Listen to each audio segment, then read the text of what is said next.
सब लोगों के माध्यम से कुछ महत्वपूर्ण पहलुओं पर मैं आपके बीच आया हूँ।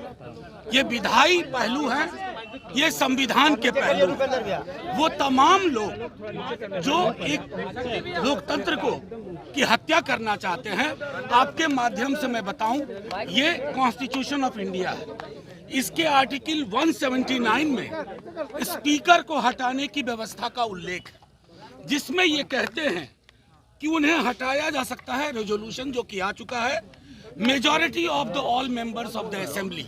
ठीक है, अब इसका इंटरप्रिटेशन आपको बताऊं, ये सुप्रीम कोर्ट का जजमेंट है। ठीक है, ये महाराष्ट्र का मामला है, ध्यान से देखिए, और ये नबम रेबिया अरुणाचल का पूरा मामला है। ये नबम रेबिया अरुणाचल का, मैं आपको चाहूंगा आपके माध्यम से कि तमाम स्टेक होल्डर्स जो कल से इस विधायी महत्वपूर्ण पहलू पर फैसला लेंगे, चाहे कोई हो, स्पीकर साहब हो, सीएम साहब हो, उनके एडवाइजर्स हो, वो ये दोनों फैसले पढ़े। उस फैसले को मैं सबसे पहले अरुणाचल में बताता हूं कि स्पीकर को हटाने के लिए कितनी संख्या चाहिए। All the 10 members of the assembly, इसका मतलब है कि जो actual members of the assembly हैं, रहने वाले और वोट करने वाले नहीं, एक्चुअल मेंबर्स, यानी कि 243 में 122 चाहिए स्पीकर को हटाने के लिए। ये मैं नहीं कह रहा हूं, माननीय सर्वोच्च न्यायालय ने नबम रेबिया वाले मामले में 7 जज बेंच ने ये बात कही है। दूसरा मामला महाराष्ट्र का है, जिसमें आप सब एक बार गौर से सुनिए, इसको। उसमें कहा गया है कि जितने भी सदस्य हैं, उसका मतलब होगा इनको हटाने के लिए कि जिनके सीट वैकेंट नहीं है, उन सब के आधार पर गणना होगी। तो 243 में संविधान के हिसाब से, हालिया जजमेंट के हिसाब से, अरुणाचल और महाराष्ट्र के हिसाब से स्पीकर साहब को हटाने के लिए 122 सीट चाहिए। मैं सिर्फ ये इसलिए रख रहा हूं कि कोई इसमें पेच ना करे।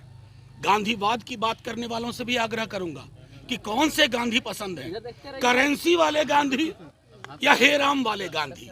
करेंसी नोट पे छपे गांधी के प्रति अगर सम्मान है तो आप वही करेंगे जो करते आए हैं, लेकिन अगर गांधी है तो आपको ये तय करना होगा कि ये फैसला इसी हिसाब से होगा।